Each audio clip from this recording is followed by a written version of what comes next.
नमस्कार। कहते हैं ना कि कुछ चीज़ें कभी पुरानी नहीं होती। तो ऐसी ही एक ये पोएम है जो आज हम पढ़ने जा रहे हैं। ये पब्लिश हुई थी 1912 में और अभी हम 2021 में इसको पढ़ रहे हैं, लेकिन ये आज भी उतनी ही रेलिवेंट है। आप जब पढ़ेंगे तो ये देखेंगे कि 1912 में जब ये पब्लिश हुई तब ये जितनी रेलिवेंट थी आज भी उतनी ही है। आज भी आपको लगेगा कि जो पोइट कह रहा है उसकी आवश्यकता है, शायद हमेशा से थी और शायद हमेशा रहेगी। चलिए आगे बढ़ते हैं। टाइटल है पोइम का the heart of the tree और पोइट का नाम है हेनरी कैलर बनर। ये एक अमेरिकन पोइट हैं। बहुत ही खूबसूरत पोइम है। What does he plant who plants a tree? What क्या does he plant? वो रोपता है, वो स्थापित करता है, वो लगाता है। वो क्या लगाता है? Who जो plants लगाता है, a tree एक पेड़। जो व्यक्ति एक पेड़ लगाता है वो क्या लगाता है? जो व्यक्ति एक पेड़ को रोपता है, स्थापित करता है, वो क्या स्थापित करता है? देखिए जो पोइम का स्ट्रक्चर है वो एक तरीके से बैलेड जैसा है। जैसे आपने किड्स की बैलेड पढ़ी थी, ला बैलेडम सांस मर्की, तो वो भी एक क्वेश्चन से स्टार्ट हुई थी, O what can ail thee knight at arms. तो कुछ उसी तरीके से ये पोइम भी स्टार्ट हुई है, what does he plant who plants a tree. वहाँ पर आंसर देने वाला दूसरा व्यक्ति था, नाइट था, वो आंसर दे रहा था। लेकिन यहाँ हर क्वेश्चन, ये क्वेश्चन कई बार पूछा जाएगा और हर बार इस क्वेश्चन का आंसर पोइट खुद देगा। तो ये रेटोरिकल क्वेश्चंस होते हैं। इस तरीके के क्वेश्चंस को हम बोलते हैं रेटोरिकल क्वेश्चंस। तो ये एक रेटोरिक क्वेश्चन है कि वो जो एक पेड़ लगाता है वो क्या लगाता है। He plants a friend of sun and sky. He plants वो लगाता है, अ फ्रेंड एक दोस्त, ऑफ सन सूरज का, एंड स्काई और आसमान का। ये जो लाइन है देखने में तो सिंपल है, लेकिन इसको जब आप एक्सप्लेन करेंगे और जानने की कोशिश करेंगे कि आखिर इस तरीके से उसने फ्रेंड क्यों कहा, सन का फ्रेंड क्यों कहा, कई इंटरप्रिटेशंस आप इसके कर सकते हैं। एक तो देखिए फ्रेंड्स का क्या होता है कि एक दूसरे को देते हैं, लेते हैं, गिव एंड टेक उनमें चलता है। जो ट्री है उसको सन की आवश्यकता है कि उसको फोटोसिंथेसिस के लिए सनलाइट चाहिए, उसको ग्रो करने के लिए सनलाइट चाहिए। तो ट्री उससे सनलाइट लेता है और उस तरीके से वो ग्रो करता है। सन देखिए कभी ऐसा होता है कि हम जो काम नहीं कर पाते हम मित्र से सहायता मांगते हैं, हमारा मित्र वो काम करता है। तो सन क्या करता है, हमें धूप देता है, गर्मी देता है और वो शीतलता नहीं दे सकता, छाया नहीं दे सकता। तो सन चाहेगा कि जो धरती है वो भी उसके परिवार का एक हिस्सा है, प्लैनेट है उसका, तो वहाँ पर लाइफ बढ़े। उसके लिए उसको ज़रूरत है उन पेड़ों की, क्योंकि पेड़ पौधे धरती पर लाइफ को सस्टेन करते हैं। तो जो पेड़ है वो सन की जैसे मदद करता हो धरती पर लाइफ को सस्टेन करने में। पौधों से हमको जीवन मिलता है, हमको छाया मिलती है, कितनी चीज़ें मिलती हैं। आपने बचपन में ट्रीज़, इम्पोर्टेंस ऑफ ट्रीज़ पर निबंध भी लिखा होगा। तो इमेजरेबल कंट्रीब्यूशन है ट्रीज़ का हमारी लाइफ में।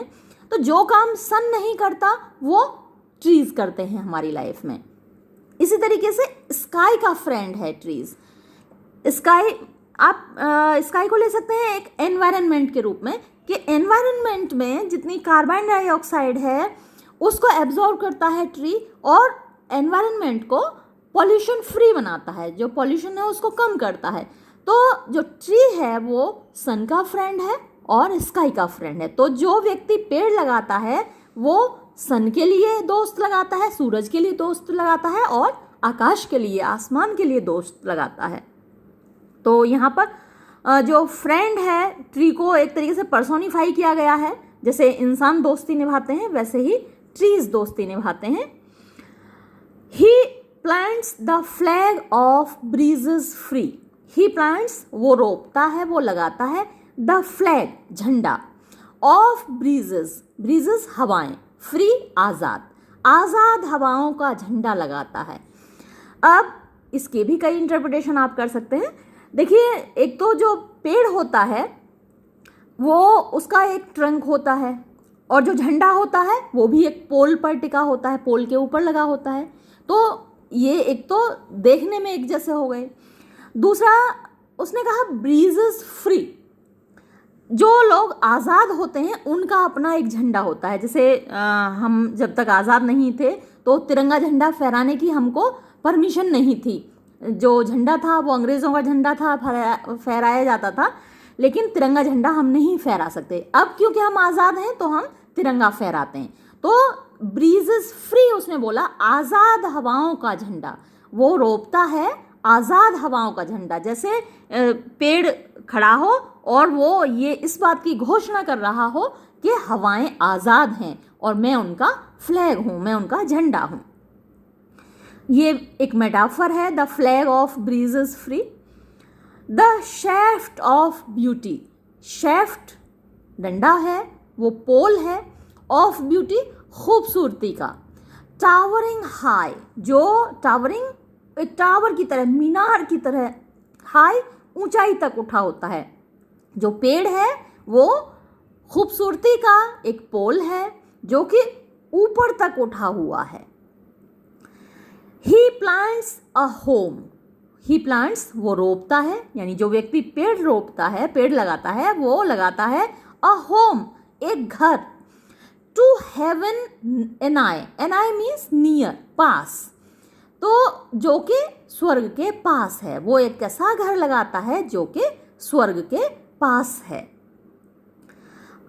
For song and mother croon of bird, और उस घर में क्या होता है, किसके लिए लगाता है वो उस घर को?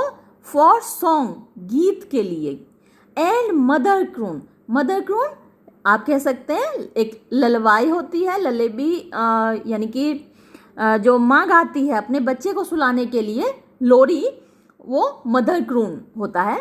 ऑफ बर्ड, चिड़ियों का, चिड़ियाँ अपने घोंसले बनाती हैं पेड़ के अंदर और वो उसमें अपने बच्चों को ललवाई गाकर सुनाती हैं और सुलाती हैं। तो उनके लिए, उन चिड़ियों के गीतों के लिए, उनकी लोरियों के लिए वो एक घर बनाता है। In hushed and happy twilight heard, in hushed, hushed means calm, peaceful, and happy means खुश, खुशी से भरा हुआ। ट्विलाइट, जो सुबह जब सूरज निकलने से पहले की रोशनी, और शाम को सूरज पूरी तरह डूबने, यानी कि रात होने से पहले की रोशनी। जब दो लाइटें, ट्वेल्व मीन्स टू, लाइट रोशनियाँ, जब दो रोशनियाँ मिलती हैं तो उसको बोलते हैं ट्विलाइट। और ये दिन 24 घंटे में 2 बार होता है, सुबह सूरज उगने से पहले और शाम को सूरज डूबते वक्त। तो और इन दोनों ही ट्विलाइट दोनों बार होता है और दोनों ही बार हमको चिड़ियों की चहचहाट सुनाई देती है। आप सुबह उठकर जाइए अपनी छत पर, सुबह 6 बजे आपको चिड़ियों की चहचहाने की आवाज़ आएगी। वो अपने घोंसलों से निकलती हैं और भोजन की तलाश में चल देती हैं चहचहाती हुई, और शाम को वो अपने घरों को वापस लौट रही होती हैं और उस वक्त भी चहचहा रही होती हैं। तो वो जो ट्विलाइट का टाइम है उस वक्त हमको सुनाई देता, हर्ड जो सुना जाता है। इन हर्स्ड एंड हैप्पी ट्विलाइट हर्ड। तो हर्स्ड क्यों बोला कि शाम को जो हम लोगों का शोर है, हमारी गाड़ियों का या हमारे वाहनों का जो शोर है वो सुबह अर्ली मॉर्निंग कम होता है, शाम को भी कम हो जाता है। ऐसे में शांत वातावरण में और खुशनुमा वातावरण में वो गीत, वो लोरियाँ हमें सुनाई देती हैं चिड़ियों की। तो उन सब के लिए एक घर लगाता है वो व्यक्ति जो पौधे लगाता है। The treble of heaven's harmony, treble वही संगीत है, वही साउंड है, वही टोन है, वही ट्यून है जो कि चिड़ियों के गीत की है। Treble means high sound, high tone of music. Of heaven's harmony, heaven आकाश की, चिड़ियों की, हारमनी संगीत, लयबद्ध संगीत। तो जो आकाश की, जो चिड़ियों की जो प्रकृति की हार्मनी है, जो लयबद्ध संगीत है, वो हमें सुनाई देता है किसकी वजह से? उस व्यक्ति की वजह से जो पेड़ लगाता है। दीज थिंग्स, ये सारी चीज़ें, ही प्लांट्स, वो लगाता है, हु प्लांट्स अ ट्री, जो एक पेड़ लगाता है। Next stanza, what does he plant who plants a tree. फिर से उसने क्वेश्चन पूछा कि वो व्यक्ति जो पेड़ लगाता है वो क्या लगाता है।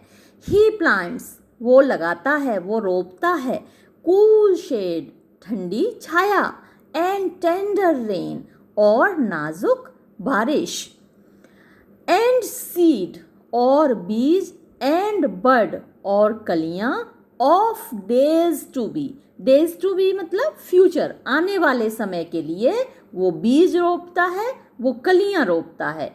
यानी एक पेड़ जब बड़ा होता है उस पर फ्लावर्स आते हैं, उस पर फ्रूट्स आते हैं जिनके अंदर सीड होते हैं, और वो आगे चलकर फिर नए पौधों को जन्म देते हैं, उन पर फिर से कलियां आती हैं। तो आने वाली जनरेशन के लिए, आने वाली पीढ़ियों के लिए, ऑफ डेज टू बी मतलब भविष्य के लिए, वो बीज और कलियां रोपता है। And years that fade and flush again, and years, और उन वर्षों के लिए, दैट फेड, जो कि मुरझा जाते हैं, समाप्त हो जाते हैं, एंड फ्लश अगेन, और फिर से जीवित हो उठते हैं। फ्लश मीन्स फिर से जीवित हो उठते हैं, अगेन फिर से।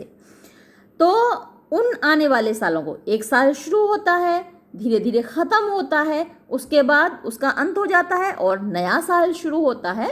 तो आने वाले साल जो कि मरते हैं, फिर से जीते हैं, फिर से पैदा होते हैं, नई शुरुआत होती है, उन सब के लिए वो व्यक्ति ये सारी चीज़ें लगाता है।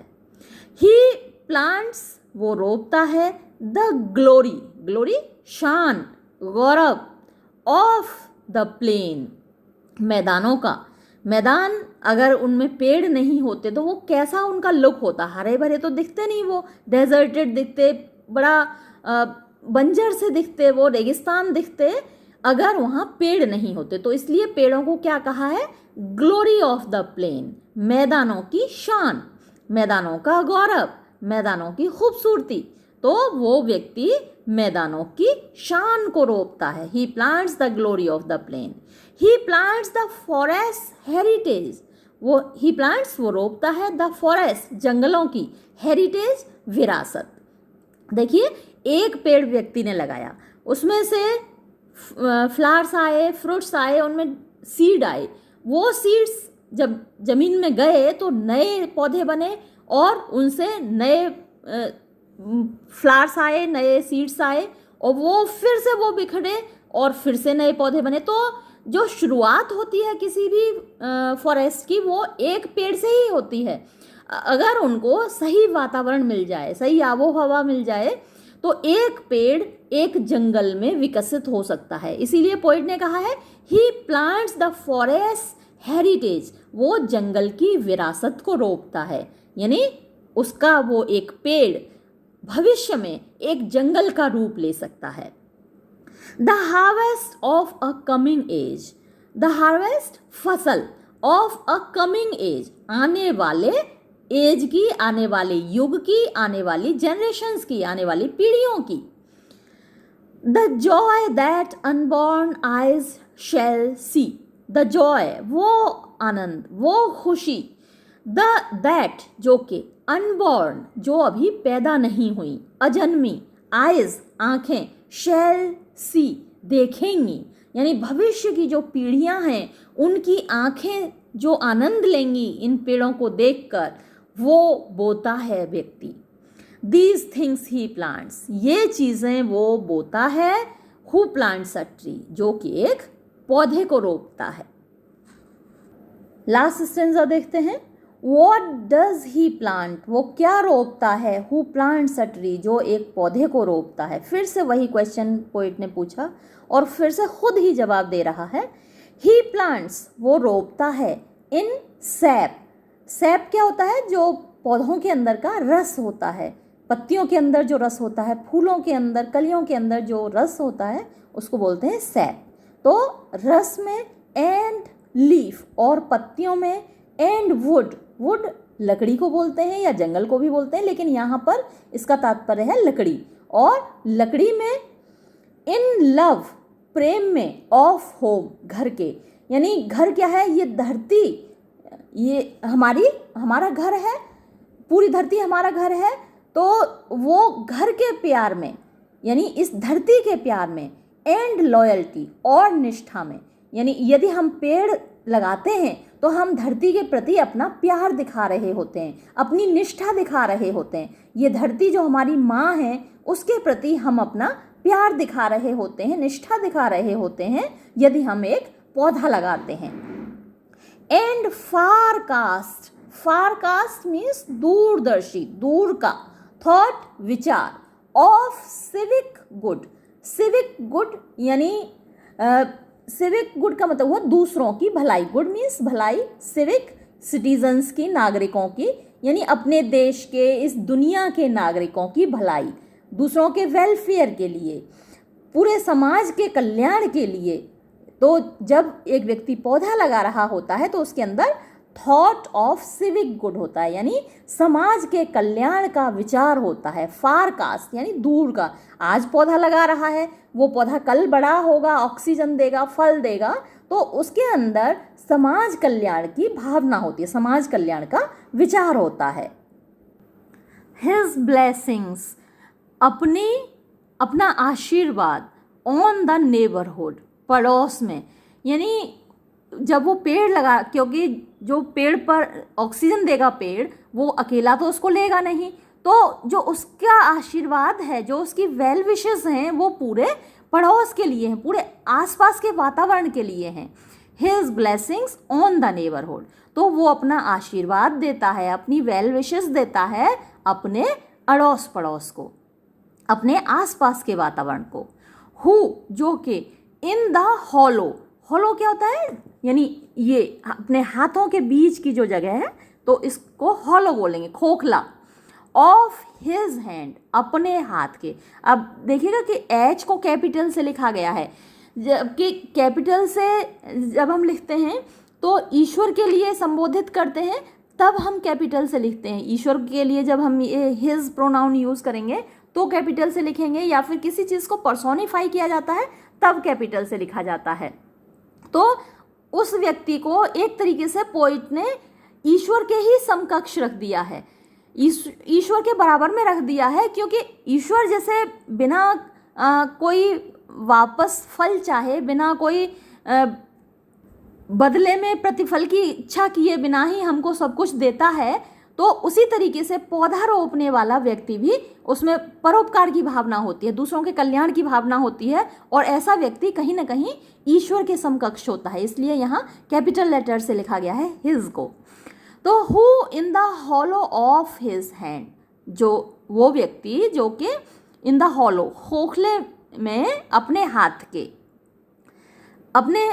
के खालीपन में या अपने हाथ के खोखले में, होल्ड्स पकड़ता है, ऑल द ग्रोथ, सारी बढ़वार को, सारी पैदावार को, ऑफ ऑल आर लैंड, हमारे सारी धरती की।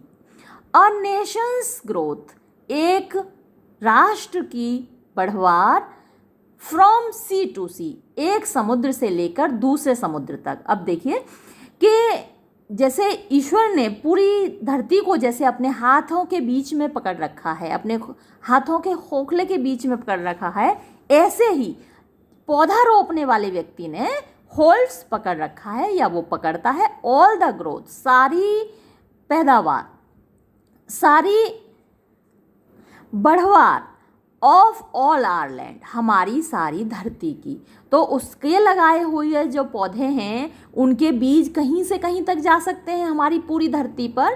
तो उसने पूरी धरती की पैदावार को, पूरी धरती की बढ़वार को, पूरी धरती की ग्रोथ को अपने हाथों के बीच में पकड़ रखा है।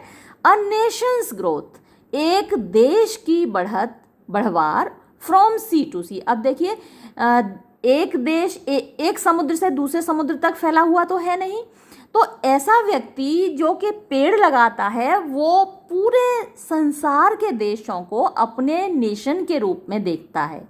तो ये जो लाइन है इसका मतलब यही है, अ नेशंस ग्रोथ, एक राष्ट्र की बढ़वार, फ्रॉम सी टू सी, एक समुद्र से लेकर दूसरे समुद्र तक।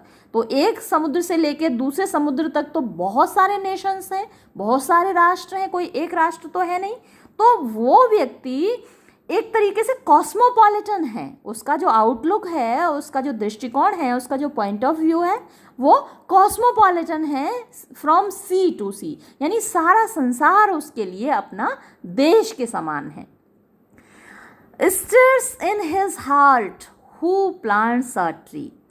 तो ये जो ग्रोथ है, ये जो बढ़वार है सारी दुनिया की, सारी धरती की, वो स्टिर्स मीन्स हलचल करती है। इन हिज हार्ट, उसके हृदय में, यानी उसके हृदय में सिर्फ ये भावना नहीं होती कि इससे सिर्फ मेरा भला होगा। उसके हृदय में जो स्टिर करती है, उसके हृदय में जो धड़कती है, उसके दिल में जो धड़कती है, वो क्या है? वो भावना है सारे संसार के विकास की। तो स्टिर्स इन हिज हार्ट, उसके हृदय में धड़कती है, उसके हृदय में हलचल करती है। हु प्लांट्स अ ट्री, जो एक पौधे को रोपता है।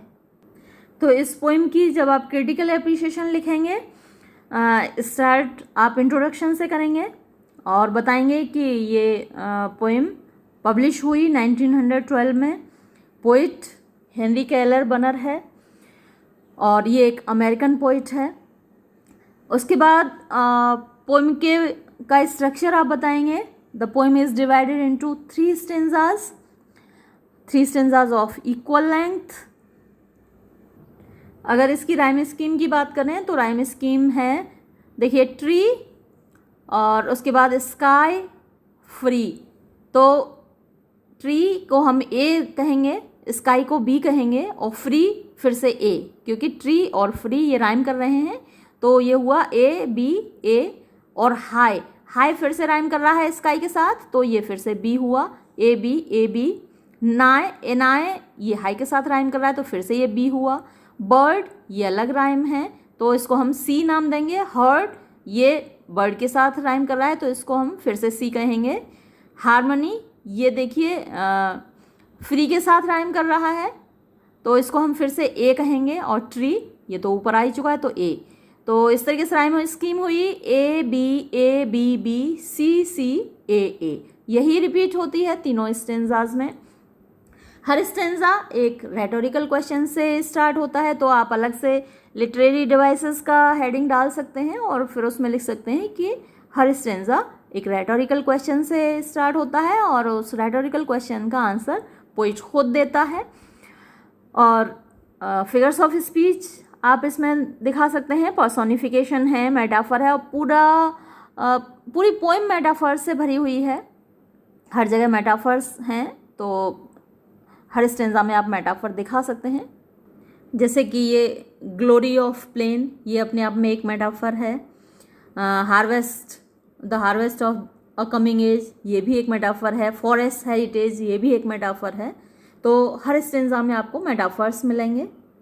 अगर लैंग्वेज की बात करें, इस पोइम की लैंग्वेज क्वाइट इजी लैंग्वेज है। शायद मेरे एक्सप्लेन किए बिना भी आपको ये पोइम समझ में आ जाती, आसानी से आप ग्रैस्प कर सकते हैं। कोई टफ वर्ड पोइट ने यूज़ नहीं किया है। और 20th सेंचुरी में ये ट्रेंड भी है कि poets generally tough language use नहीं करते, इजी लैंग्वेज यूज़ करते हैं।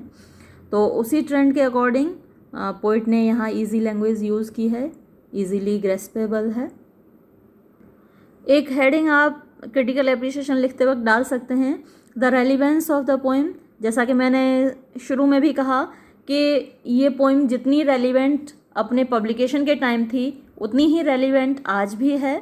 तो ये आप शो कर सकते हैं। और क्यों रेलिवेंट है, आप जानते हैं कि डिफॉरेस्टेशन की वजह से हमारा जो एनवायरनमेंट है वो कंटिन्यूसली पॉल्यूटेड होता जा रहा है, ऑक्सीजन लेवल घटता जा रहा है। तो आज भी पेड़ लगाने की उतनी ही ज़रूरत है जितनी कि 1912 में थी।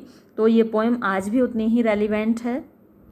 एक हेडिंग आप बना सकते हैं, the effect of the poem on the readers mind. तो जब आप पढ़ते हैं इस पोइम को, नेचुरली ये आपको अफेक्ट करती है और लगता है कि हमको भी अपने जीवन में कुछ पौधे लगाने चाहिए, हमको भी अपनी आने वाली पीढ़ियों के लिए कुछ धरोहर छोड़नी चाहिए। तो ये पोएम अपना बहुत बड़ा इफ़ेक्ट हमारे ऊपर छोड़ती है, हमारे माइंड पर छोड़ती है, रीडर के माइंड पर छोड़ती है। अब मुझे लगता है कि इतना सफिशिएंट है आज के लिए। इसके साथ ही वीडियो यहीं समाप्त करते हैं। धन्यवाद।